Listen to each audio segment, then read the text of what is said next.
안녕하세요, 구독자 여러분. 구독과 좋아요는 채널 운영에 큰 힘이 됩니다. 안녕하세요.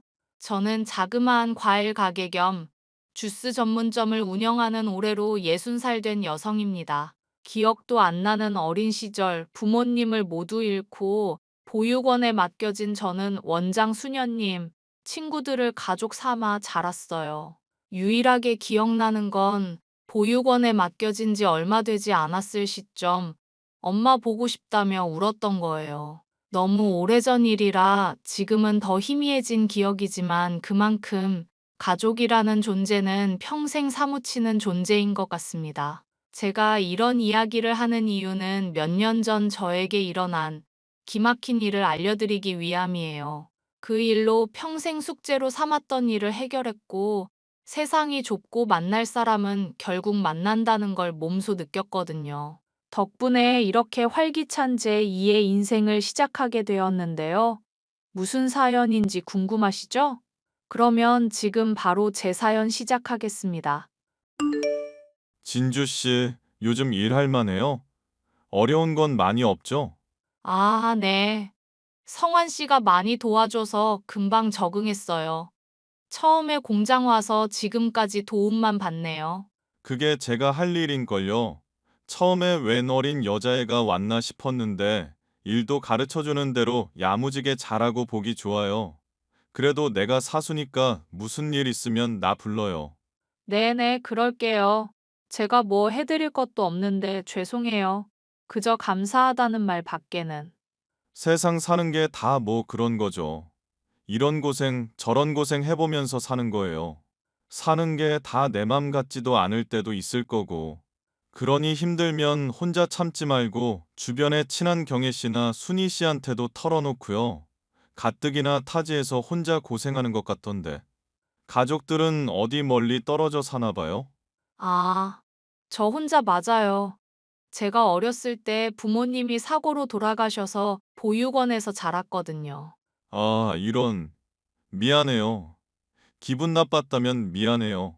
아닙니다. 당연히 제가 말을 안 했으니 모를 수 있죠. 사실 저도 나름의 가족사가 있어서 그 마음 모르는 거 아니에요. 그래도 주변에 마음 둘 한두 사람 정도는 있어야 해요. 그래야 이 험한 세상 살아가지.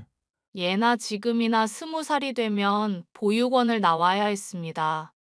하지만 저는 공부를 잘한 것도 아니었고, 보육원 형편이 좋지 않았던 터라 대학에 갈 수 있는 상황이 아니었어요. 어려서 여러 번 굶어보고 참 힘들게 살았던 터라 공부보다는 돈을 버는 게 우선이었습니다. 그래서 고등학교를 겨우 마치고 졸업하는 것과 동시에 자동차 부품을 생산하는 공장에 취직했습니다. 나이도 어리고 경험도 없다 보니 저에게 주어지는 업무는 단순 노동이었습니다. 생산된 부품을 완성된 부품과 비교하는 일이었는데 생소한 분야다 보니 처음엔 실수를 정말 많이 했어요. 저보다 나이가 훨씬 많은 선배 틈에서 돈 몇 푼 벌어보겠다고 아등바등하며 살았습니다.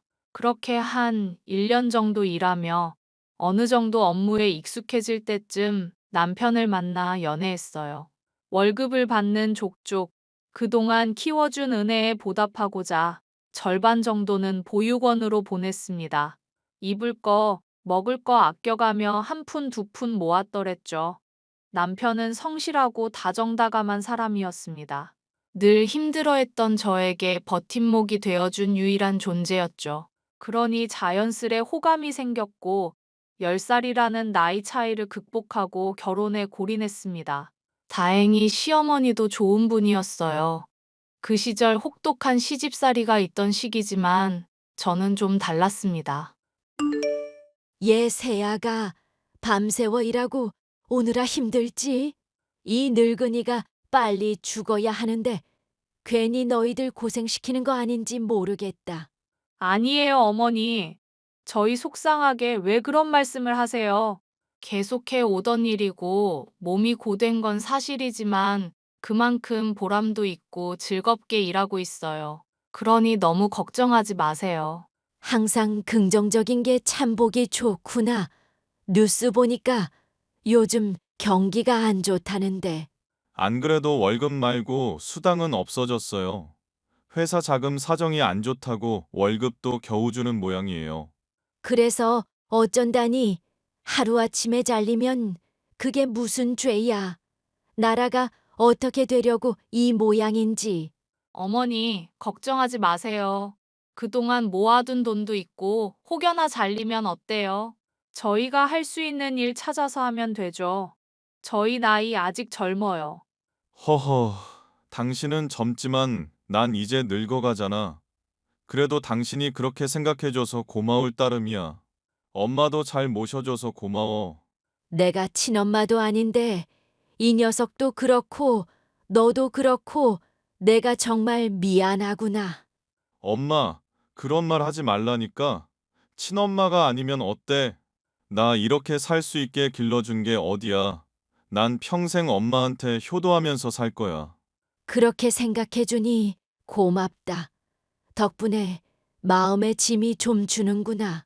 무슨 마음의 짐? 네 아버지 그렇게 되고 나도 떠났어야 했는데 너한테 괜히 짐 되는 것 같아서 형편도 넉넉한 게 아닌데 나이도 있으니 그냥 훌쩍 떠나면 너희들이 좀 편할지 싶다. 엄마, 그런 말 하지 마. 날 낳진 않았지만 금지옥엽 키워주셨으면 엄마지. 엄마가 나 보살펴주지 않았으면 지금의 나도 없었다니까? 어머니, 이 사람 말이 맞아요. 그런 말씀 마시고 저희랑 행복하게 오래 사실 생각만 하세요. 저희 정말 마음 상한 꼴 보고 싶으세요? 알았다. 알았어. 시댁은 남편, 그리고 시어머니 이렇게 두 식구가 전부였어요.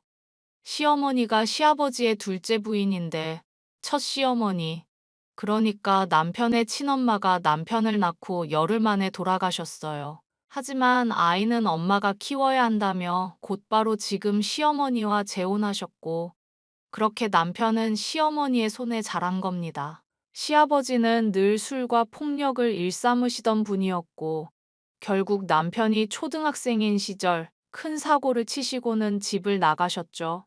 그 뒤로 지금까지 아무 연락 없이 잘 지내고 오고 있고 남편과 시어머니는 서로에게 의지하며 살았던 겁니다. 가정 형편이 넉넉하진 않았지만 위하는 마음이 진심이었고 행복감을 느끼며 사는 모습을 보고 결혼을 결심했었죠. 돈이야 저희 부부가 벌면 되는 일이었으니까요. 근데 행복하게 살아가려던 저희에게도 불행한 일이 닥치기 시작했습니다.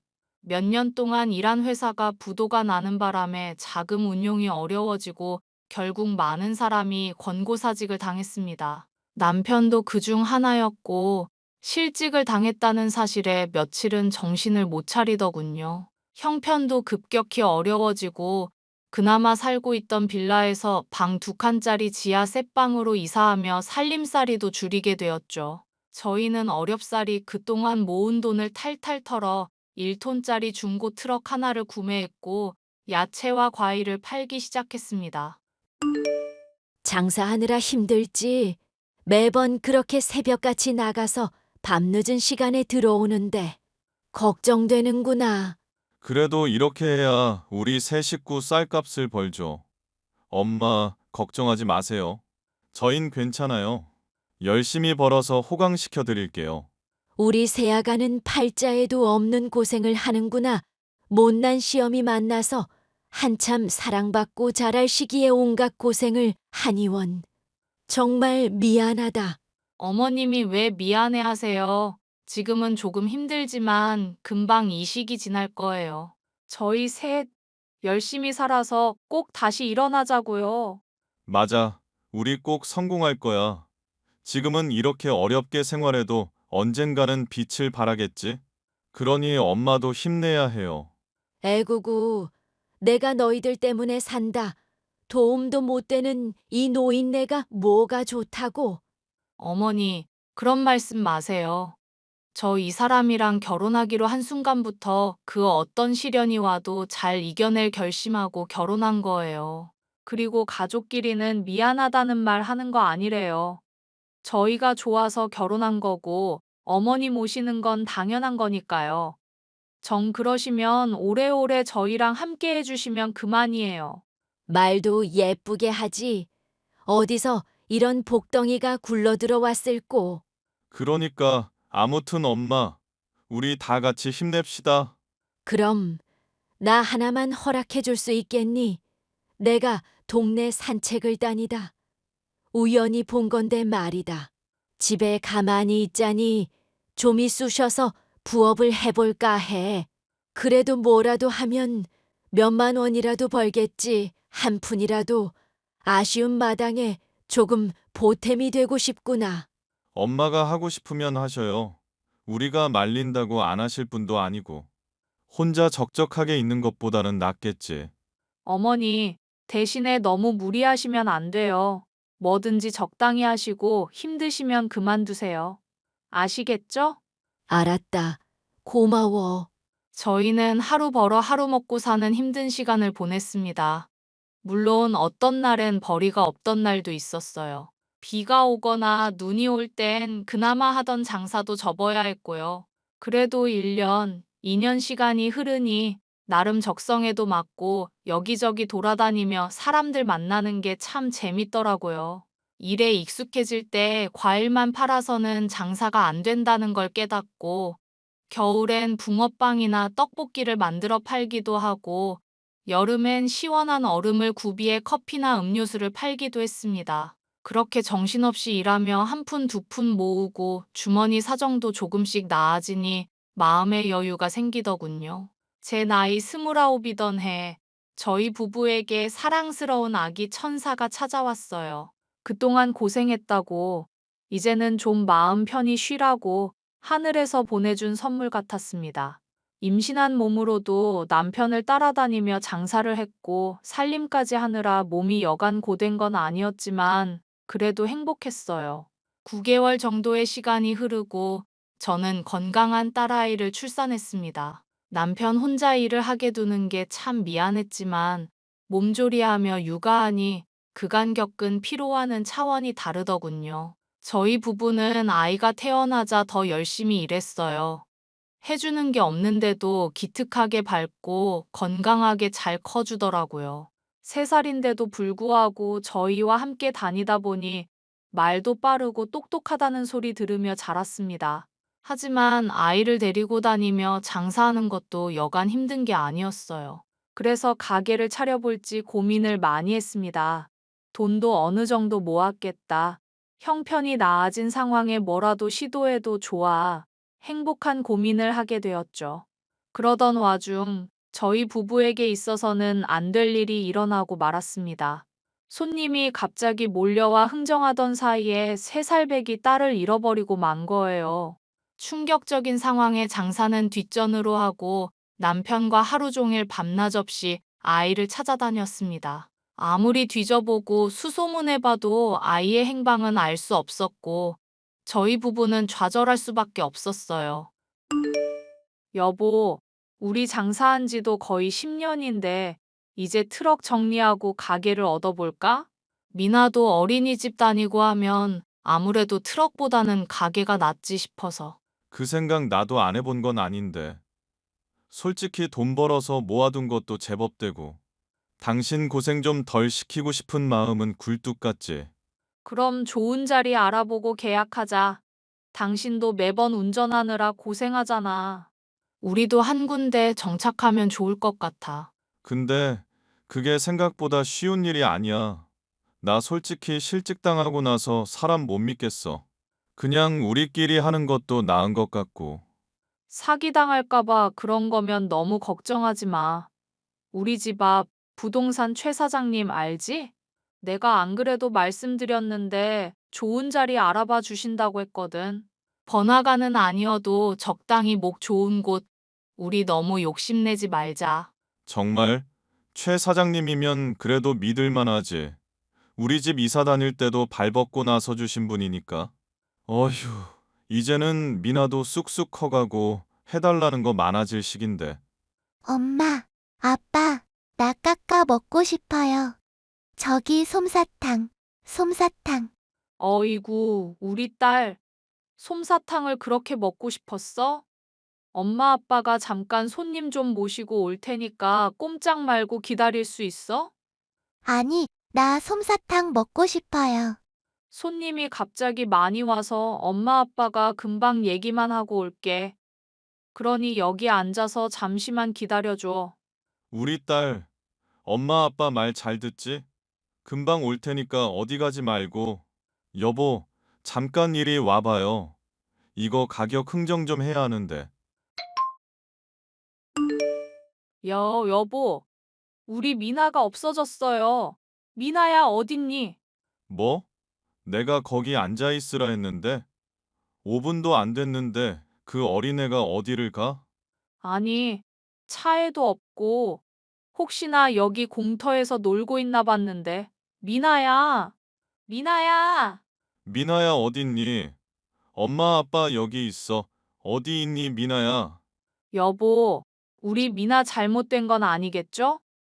그 어린애가 어딜 갔을까? 미나야. 얘들아, 내가 우리 미나 크는 모습 다 보고 죽으려 했는데 아마도 그건 힘들 것 같구나. 어머니, 그게 무슨 말씀이세요? 저희가 열심히 찾고 있어요. 그러니 어머니도 조금만 힘을 내세요.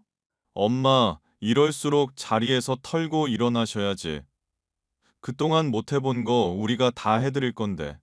이렇게 몸져 누워 계시면 어떡해.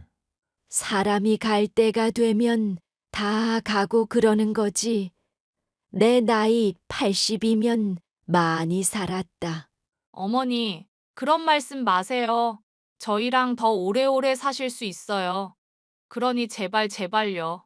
저희가 미나 어떻게든 찾아올 테니까요. 조금만 더 버텨주세요. 이런 말에서 미안하지만 나는 더 이상 안 되겠구나. 우리 귀여운 미나가 어딘가에 살아있으면 너희랑 꼭 다시 만날 거다. 혹여나 잘못됐으면 젖은 가서 만나면 될 일이지. 난 더는 어렵지 싶어. 아직 해드리지 못한 일이 많은데. 어머니, 제발요. 네? 엄마, 정신 붙드셔야죠. 내가 어떻게든 찾아올게. 그러니 조금만 더 힘내자. 제발 하루라도 더. 내가 잘해준 것도 없어서 더 미안하구나. 그동안 고생만 시켜서 미안했다.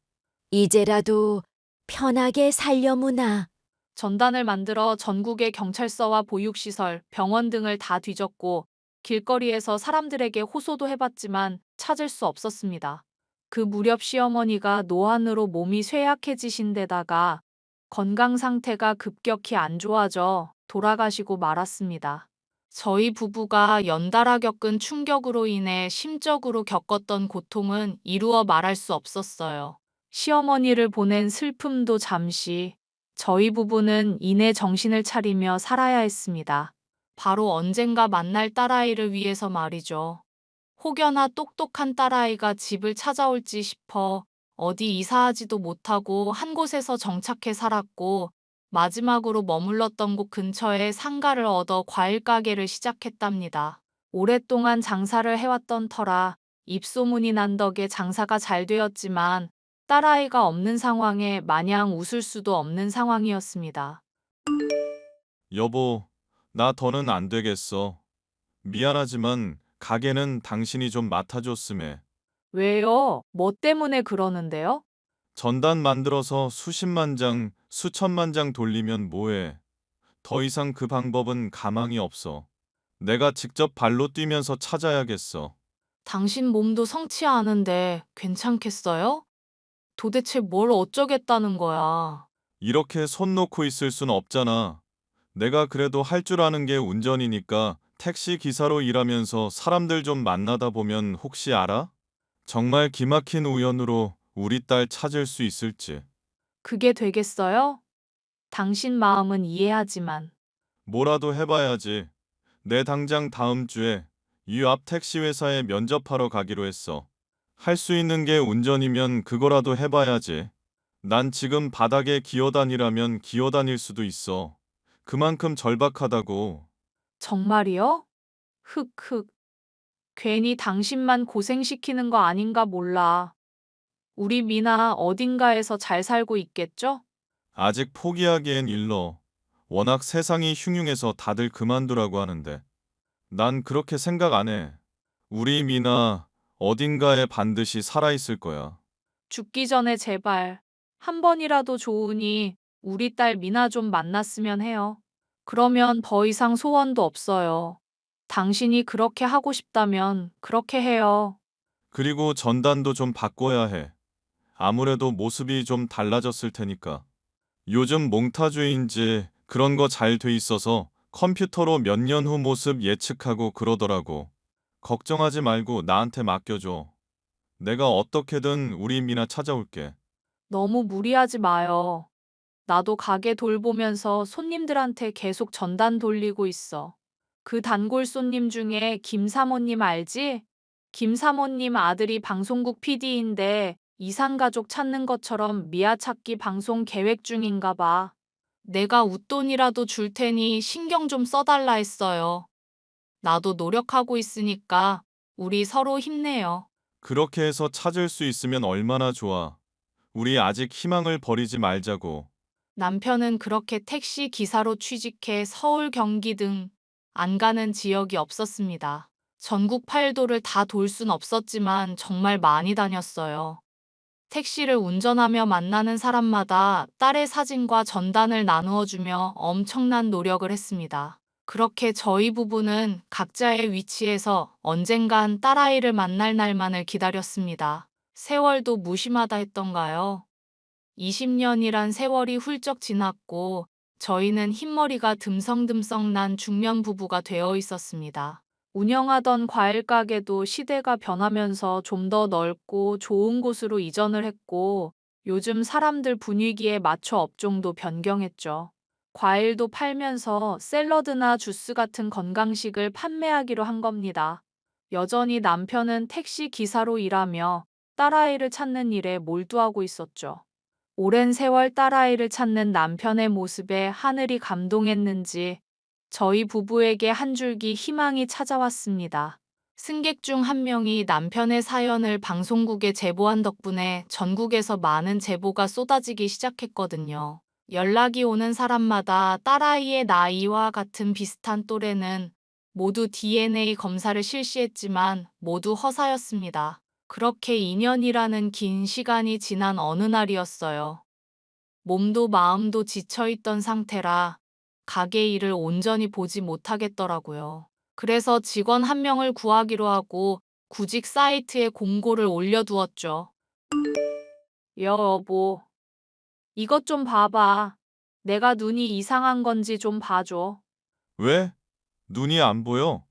뭐가 잘못됐어? 아니, 이번에 직원 구한다고 공고 올렸잖아.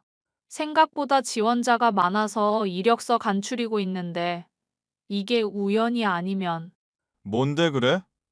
어디 좀 봐봐. 아, 아니, 어떻게 이럴 수가?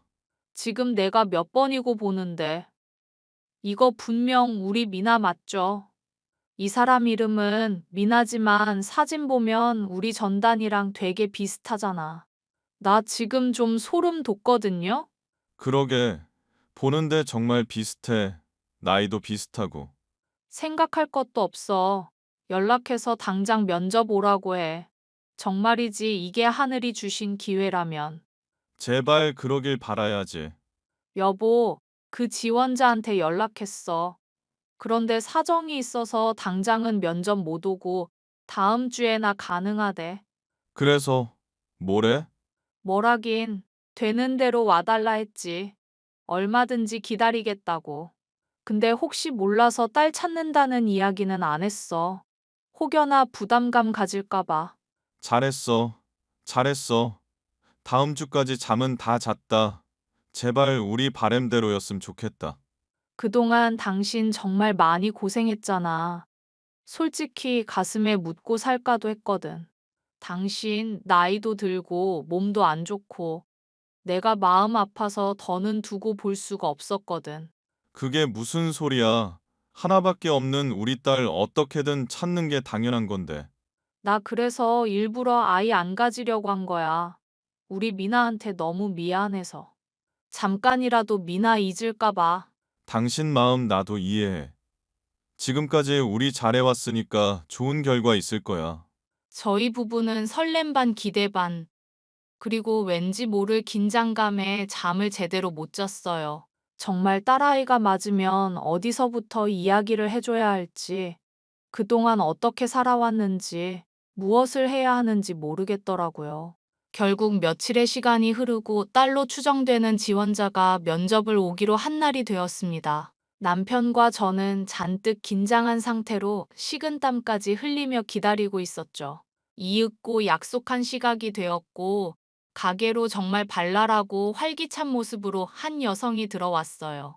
말하지 않아도 알겠더군요. 특유의 미소하면서 얼굴형이며, 저도 모르게 눈물이 흘렀고 당황해하는 지원자에게 자초지종을 설명하기 시작했습니다. 다행히 저희 부부 말에 귀 기울여주던 그 젊은 여자는 한참을 말이 없다 다시 이야기하더라고요. 근데 그 이야기를 듣고 저희는 딸이라고 확신할 수밖에 없었습니다.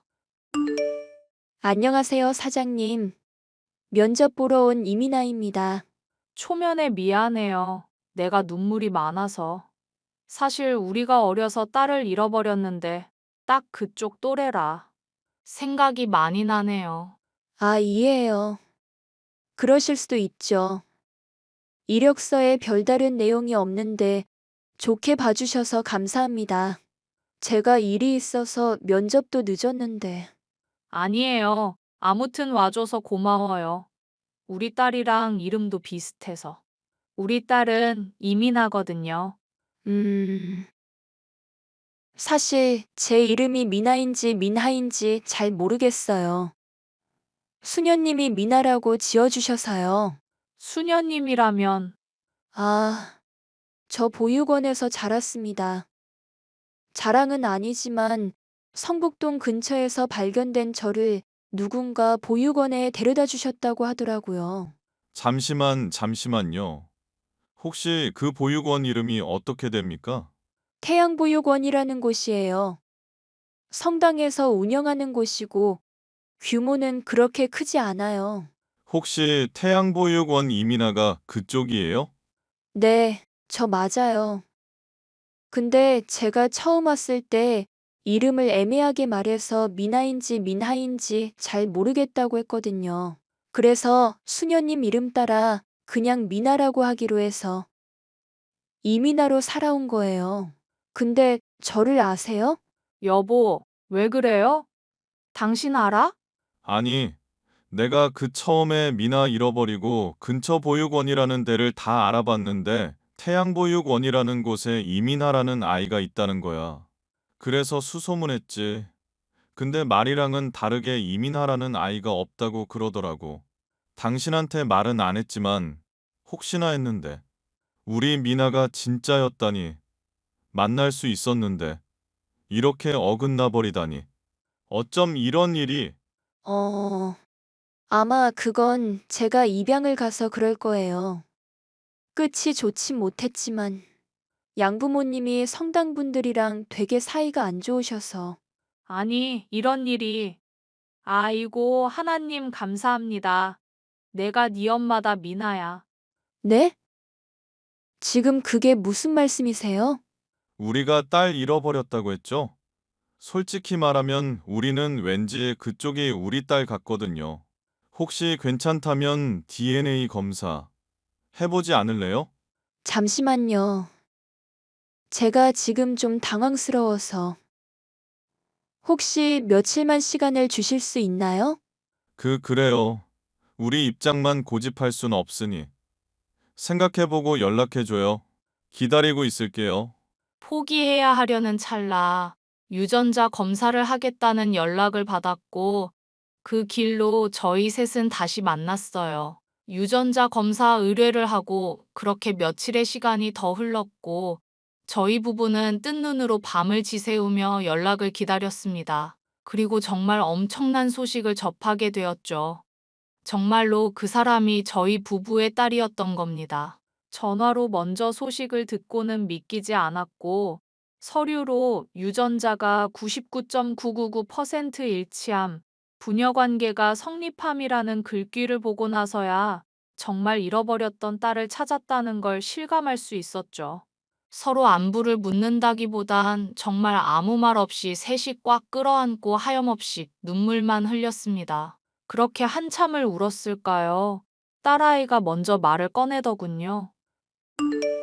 이제 저는 더 이상 부모님이 없는 고아가 아니에요. 이렇게 두 분이 살아계신데 저도 이제 부모가 있네요. 정말 미안하다, 미나야. 우리가 널 혼자 두지만 않았다면 그때 그 순간을 얼마나 후회하는지 아니? 정말 미안해. 그동안 얼마나 고생 많았니? 우리가 못 해준 만큼 다 하게 해줄 거야. 그러니 걱정하지 말고 우리랑 함께 살자. 지난번에 들어보니 혼자 옥탑방에 산다며. 그러지 말고 짐 정리해서 우리 집으로 들어와. 원래 우리 집으로. 정말 그래도 돼요? 그럼 당연히 되고 말고. 혹시 몰라서 살던 동네에서 계속 살고 있다. 너 하나 찾는다고 평생 돌아다니지도 못하고 그 자리에 계속 있었어. 오죽하면 우리 가게 이름도 사각사각 과일가게니. 이게 너 어려서 소꿉놀이 하면 항상 과일가게 흉내 내면서 말했던 단어야. 살면서 널 만날 수 있다면 무슨 짓이든 하고 싶었다. 이렇게 만나서 정말 다행이야. 건강히 잘 살아줘서 고맙다, 딸아. 흑흑. 엄마, 아빠, 정말 보고 싶었어요. 그리웠어요. 우리 세 식구, 이제 떨어지지 말고 꼭 붙어 살자. 우리 미나 하고 싶은 거, 먹고 싶은 거 다 하면서 살아. 이 엄마가 돈 많이 벌어놨어. 알겠지? 감사합니다. 감사합니다. 그렇게 저희 세 식구는 비로소 온전한 가족의 모습으로 살게 되었습니다. 며칠 뒤 어머니를 모신 납골당에 딸아이를 데리고 가 인사를 드리고 왔어요. 그날은 마치 너무 기뻐서 어머니도 눈물을 흘리시는지 추적추적 비가 내리고 있었죠. 꿈에서 어머니가 그동안 고생 많았다며 생전에 자주 해주시던 부침개와 막걸리를 한 잔 주셨는데 꿈이었지만 어찌나 맛있던지요. 그렇게 지금까지 우리 가족 과일 가게에서 매일매일 새로운 순간을 맞이하며 살고 있습니다. 딸아이는 내년 봄에 결혼을 앞두고 있어요. 일하면서 좋은 인연이 생겨 결혼까지 약속했답니다. 저희 부부는 이제 죽어도 여한이 없어요. 벌만큼 벌어뒀고 저희가 가진 모든 건 딸아이에게 넘겨주고 떠날 겁니다. 앞으로 얼마나 더 살지는 모르지만 정말 행복에 겨워 죽을 정도가 어느 정도인지 체감할 수 있을 것 같아요. 고생 많았던 지난 세월. 이제는 안 좋은 기억보다는 행복한 기억으로 남을 수 있어서 좋습니다. 여러분, 제 사연은 여기까지입니다. 한 많고 탈 많았던 제 인생 이야기 어떠셨나요? 뒤늦게나마 지난 제 인생에 대해 돌아보니 잘 살았던 것 같기도 하네요. 앞으로도 후회 없이 인생을 살아가려고요. 그런 제 인생 응원해 주시리라 믿고 이만 물러가겠습니다.